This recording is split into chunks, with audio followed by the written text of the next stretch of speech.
주님을 아는 것이 우리의 힘입니다. 한 주간도 평안하셨습니까? 오늘 우리는 바늘길을 통과한 부자 그 네 번째 시간 2부 욕망으로부터 자유한 삶 중에서 자유와 절제를 함께 나누겠습니다. 바늘길을 통과한 부자는 총 5부로 되어 있는 책입니다. 1부에서는 돈에 대한 반듯한 생각, 2부에서는 욕망으로부터 자유한 삶, 3부에서는 나눔으로 풍성한 행복, 4부에서는 하나님의 의를 이루는 섬김, 5부에서는 세상을 바꾸는 참된 힘입니다. 오늘 우리가 나눌 주제는 욕망으로부터 자유한 삶인데요. 그리스도인의 자유가 무엇인지를 확인하고 그 자유롭게 살기 위해서 필요한 미덕이 무엇인지를 확인하는 시간입니다. 이 시간을 통해서 우리가 정말 욕망으로부터 자유로운 그리스도인이 되었으면 좋겠습니다. 디모데전서 6장 9절에 보면 부하려 하는 자들은 시험과 올무와 여러 가지 어리석고 해로운 욕심에 떨어지나니 곧 사람으로 파멸과 멸망에 빠지게 하는 것이라 이렇게 말씀합니다.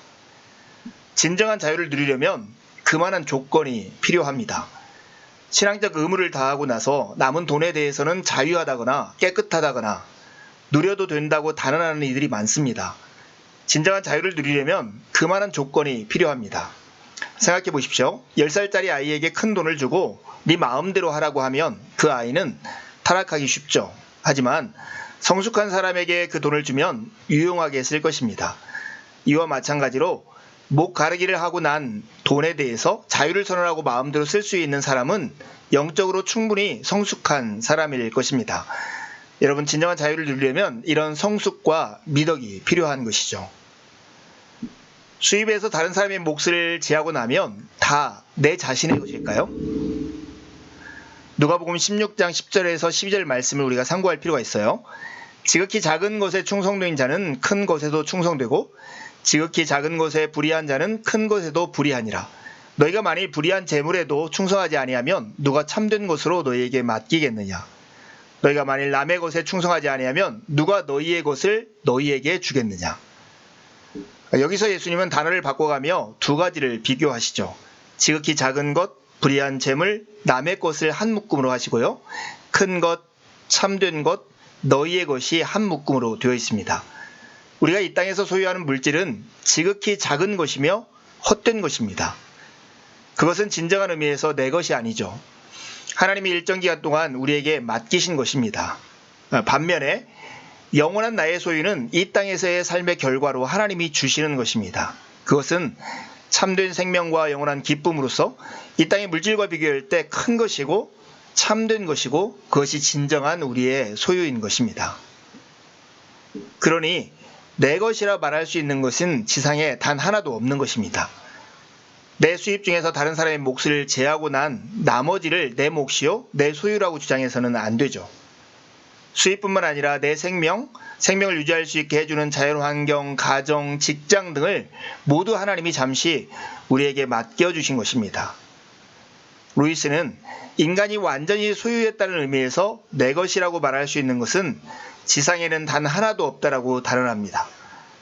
내 육체조차도 결국 다른 생명에게 주고 떠나야 하는 것이죠. 그런데 하물며 의무를 다했다고 해서 내 수입의 나머지에 대해서 우리가 소유권을 주장할 수 있겠습니까? 하나님은 온 우주를 창조하시고 모든 생명을 관리하는 책임을 우리 인간에게 맡기셨습니다. 예수님은 청직이라는 말을 구체적으로 사용하심으로써 이 사상을 구체적으로 표현하셨죠. 이런 질문을 던지고 싶지 않습니까? 그렇다면 청지기직을 제대로 수행하려면 어떤 조건이 필요할까요? 두 가지가 있습니다. 첫째는 자신의 소유권을 포기하고 하나님의 소유권을 인정하는 일입니다. 11조를 드리는 일은 그 수입에 대한 혹은 나에게 주어진 모든 물질에 대한 하나님의 소유권을 인정하는 행위입니다. 둘째는 청지기직을 제대로 수행하기 위해서 소유권을 포기하는 것과 동시에 하나님의 뜻을 찾기 시작해야 합니다. 가장 훌륭한 청지기는 주인의 마음을 살펴서 그 뜻대로 행하는 사람이죠. 물질을 맡았으면 그 물질을 주인의 뜻에 맞게 사용하고 사람을 맡았으면 주인의 뜻에 맞게 보살펴야 합니다. 그리스도인의 자유는 섬김으로써 완성됩니다. 그리스도의 자유는 하나님 안에서 그분의 뜻을 이루어가는 데 의미가 있습니다. 그리스도인의 참된 자유는 믿음과 사랑 안에서 이루어지고 책임을 벗는 것이 아니라 오히려 더 많은 책임을 지는 것임을 잊지 말아야 합니다. 돈에도 같은 원리를 적용해야죠. 마르틴 루터가 이렇게 얘기했어요. 그리스도인은 자신 안에서 사는 것이 아니라 그리스도와 이웃 안에서 사는 것이다. 그렇지 않다면 그는 그리스도인이 아니다. 그리스도인은 믿음을 통해 그리스도 안에 살고 사랑을 통해 이웃 안에 산다. 믿음을 통해 그는 자신을 초월하여 하나님께 사로잡히고 사랑을 통해 그는 자신 아래로 내려가 이웃에게 다가간다. 그렇지만 그는 여전히 하나님과 그분의 사랑 안에 온전히 거한다. 이렇게 말했습니다. 여러분, 그리스도인의 자유, 그 자유는 섬김으로써 완성된다는 것을 기억하십시오. 그러나 이 자유를 누리기 위해서 그리스도인에게 반드시 필요한 미덕이 있습니다. 그것은 성령의 열매로 우리에게 주어지는 것인데 그것이 바로 절제이죠. 8장의 주제가 바로 이 절제입니다. 여러분, 무엇이 우선일까요? 누림의 권리일까요? 아니면 절제의 책임일까요? 지상의 물질에 대해서 예수님은 누림의 권리보다 절제의 책임을 더 강조하셨죠. 신앙인이라면 담백한 식탁에 만족하는 것이 더 어울립니다. 검소한 옷차림, 단출한 살림살이가 더 어울립니다. 그렇게 하지 않는 것을 죄라고 비난할 수는 없을지 모릅니다. 하지만 호의호식하는 것을 그리스도인의 이상으로 생각하는 것은 큰 잘못입니다. 그것은 바울이 말한 대로 자유를 육체의 기회로 삼는 것입니다. 노블리스 오블리제라는 말 여러분 아시죠? 높은 신분에 따른 의무를 이야기합니다. 한 사람의 경제 생활은 그의 가치관을 가늠하게 해주는 좋은 기준이 됩니다. 돈을 어떻게 사용하는가를 보면 그 사람이 무엇을 중요하게 생각하는지를 알 수가 있죠. 돈 가는데 마음도 간다라고 하지 않습니까? 어떤 물건을 위해서 큰 돈을 쓴다면 그는 그것을 중요하게 생각하고 있음이 틀림이 없습니다. 좋은 학자는 책을 사는데 돈을 아끼지 않습니다. 멋쟁이는 옷을 사는데 아낌이 없습니다. 여러분은 여러분의 돈을 어디에 사용하고 있습니까? 누림보다 절제가 그리스도인에게 더 어울리는 세 가지 이유가 있습니다. 첫째는 그리스도인에게는 가난하고 짓눌린 사람들에 대한 하나님의 관심을 살필 책임이 있기 때문입니다. 둘째는 절제가 그리스도인에게 더 어울리는 이유는 유욕을 제어하고 영적인 세계를 갈망하는 것이 기독교 신앙의 본질이기 때문입니다. 셋째는 그리스도인은 믿지 않는 사람들과 다른 가치관을 가지고 살아가기 때문인데요. 그리스도인은 예수님의 가르침을 배워 그대로 살아가려고 노력하는 사람이기 때문입니다. 여러분, 누림의 권리보다 절제의 책임이 우리에게 더 필요하다는 것을 기억하시겠습니까? 예수님을 찾아온 부자 청년 이야기를 여러분 기억하세요? 그가 와서 어떻게 영생을 얻을 수 있겠냐고 예수님께 묻자 예수님께서는 10계명의 계명들을 하나하나 말씀하시죠. 그런 다음에 그 청년이 이것을 다 지켰다고 할 때 예수님이 하신 말씀이 있습니다. 내 소유를 팔아 가난한 자에게 주라. 그리하면 하늘에서 내게 보화가 있으리라. 그리고 와서 나를 따르라. 이렇게 말씀하시죠. 이 청년은 이 말을 듣고 근심하여 예수님을 떠나갑니다. 예수님은 모든 사람에게 재산을 다 팔아서 나눠주라고 요청하지 않으셨습니다. 이 명령은 일종의 극약 처방과 같은 것이죠. 그런 처방을 쓸 수밖에 없었던 이유가 무엇이었을까요? 그 청년이 재물에 너무 집착했기 때문입니다. 그는 단지 자기의 돈을 소유했다고 생각했겠지만 사실은 돈에 짓눌려 있었습니다. 예수님은 그를 해방시키기를 원하셨던 거죠. 선다신이 말했듯이 예수님은 이런 사람들에게 수고하고 무거운 짐진 자들이 아니라 수고하고 무거운 돈을 진 자들아 다 내게로 오라. 내가 너희를 쉬게 하리라라고 말씀하실지 모릅니다.